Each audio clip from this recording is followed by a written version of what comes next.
bila dirimu hidup dalam berharta, coba gunakan untuk amal jariah. Dan bila engkau punya ilmu, coba amalkan untuk sesamanya. Didiklah anakmu dengan ilmu agama supaya menjadi putra-putri yang saleh. Itulah amal yang terpuji, yang pahalanya tiada terhenti. Kemudian yang selanjutnya Rasul melihat ada orang yang kepalanya dipecah. Kepalanya dipecah sendiri. Siapa itu? Orang yang ketika hidupnya tidak mau jalankan sholat 5 waktu. Dan itulah hadiah Isra Mi'rajnya Rasulullah. Dihadiahkan Gusti Allah sholat 5 waktu. Awalnya tidak 5 waktu, Pak, 50. Melihat umat Rasulullah yang kecil ada mungkin sanggup 50. Akhirnya kalau Gusti Allah 5 kali. Bu, saya tanya sholatnya sehari semalam berapa, Bu?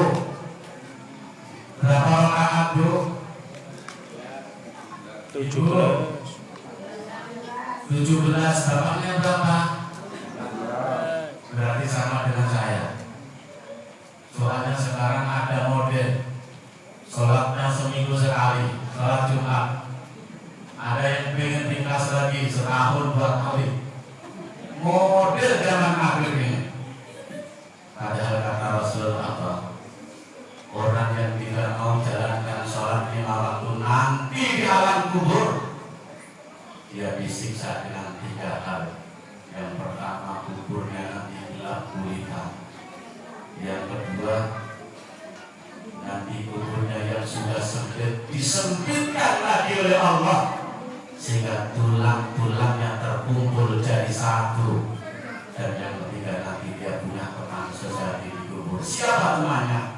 As-Suja al-Aqrab, ular yang berkepala botak, matanya dari api neraka, suaranya seperti halilintar menyambar, yang ditugaskan oleh Allah untuk menyiksa manusia yang ketika di dunia tidak menjalankan sholat. Nanti ada kala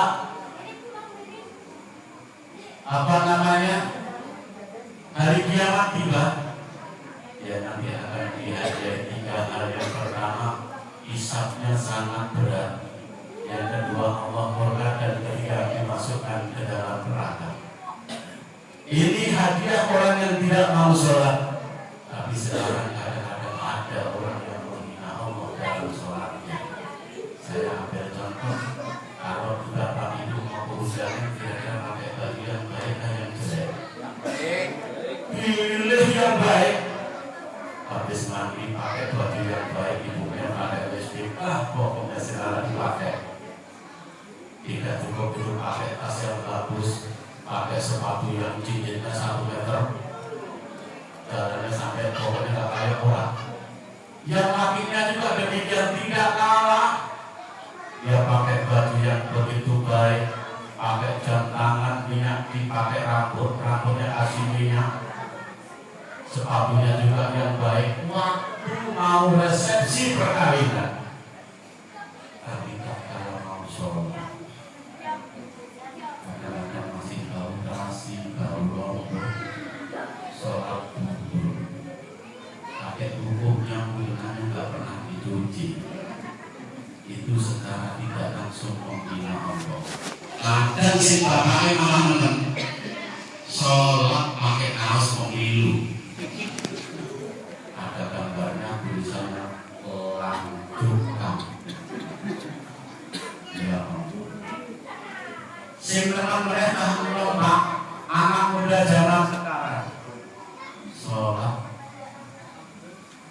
pakai kaos besar, tulisannya di belakang, tulisannya PHP, perempuan hampir punah. Maka saya tanya, kok pakai kaos itu, Kak? Iya, saya stres. Stres gak cerdas gimana? Saya setiap kenal perempuan kok kelihatannya masih perawan, bukannya takutnya sudah janda. Zaman sekarang kelihatannya perawan tapi nggak ada perawan. Survei membuktikan maka anak harus dididik ilmu agama. Monggo bapak sekolah anaknya tinggi tidak masalah, tapi jangan lupa didik dengan anak agama.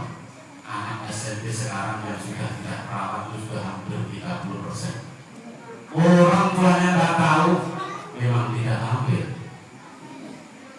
Bahkan itu bapak, orang yang tinggalkan sholat, Masya Allah itu saya melumpuh luar biasa.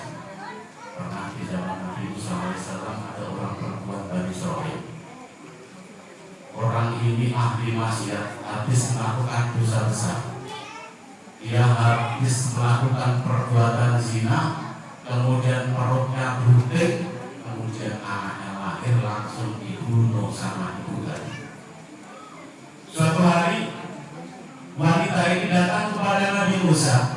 Wahai Tuhan Nabi Musa, saya datang kemari, saya ingin minta doanya dengan supaya tobat saya diterima. Atas Nabi Musa tanya, dosa apa yang telah kamu lakukan? Saya telah berbuat zina sehingga saya bunting, kemudian anak saya lahir langsung kami bunuh. Apa kata Nabi Isa? Keluar wanita durjana. Aku tidak ingin rumahku diadab Allah. Keluarlah wanita ini dengan raut muka yang sangat sedih mendalam. Atas Allah mengutus malaikat Jibril karena pada Nabi Musa, mengapa engkau tolak wanita itu? Dia mau bertobat. Apakah tidak ada wanita? Apakah tidak ada orang yang lebih jelek dari itu? Nabi Musa bertanya, siapa orang yang paling jelek lagi? Orang yang tinggalkan sholat di waktu. Oleh karena itu, apapun kesibukan Bapak Ibu, jangan sampai tinggalkan sholat di waktu. Nabi Yusuf alaihissalam, orang yang ganteng masih sholat, Pak. Ibu, Nabi Ayub diuji Allah sakit juga masih sholat. Rasulullah pemimpin dunia juga masih sholat.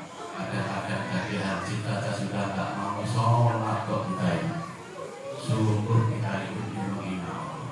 Dan sholat itu adalah komunikasi langsung dengan Allah. Kalau ibu bapak punya problem apapun, jangan curhat kepada siapapun, curhat kepada Allah lewat sholat. Lebih-lebih sholat tahajud kalau malam, kalau orang lagi tidur, itulah curhat kita yang paling mujarab. Bu, saya tanya Bu, kalau suaminya nggak pulang 2 hari Bu, ibu curhatnya di mana? Mamanya Bu, apa kata mama? Katakan tujuh, ceraikan suamimu. Curhatnya jangan kepada mama, curhat kepada Allah Sang Yang Maha Kuasa. Apa namanya? Kalau kita curhat kepada manusia belum tentu bisa memberikan solusi. Tapi kalau Allah dijamin, asal jenengan betul-betul mau meminta, insya Allah akan terkabulkan. Demikian itu Bapak yang bisa saya sampaikan. Ini panjang di masa sendiri. Kalau pembukaan boleh juga bagi lagi. Itu kita untuk baca doa selama ini. Bismillahirrahmanirrahim. Ya Hadratin Nabi Muhammad sallallahu alaihi wasallam wa jami'i ikhwani wal muslimin wa syarih salihin. Susah sebuah syahid qadir jalal radhiyallahu wa ila ibarat syirul Fatihah.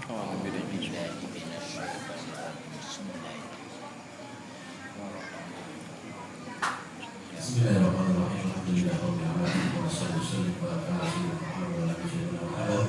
Allahumma sayyidina Muhammad. Allahumma salli ala sayyidina Muhammad. Allahumma rabbana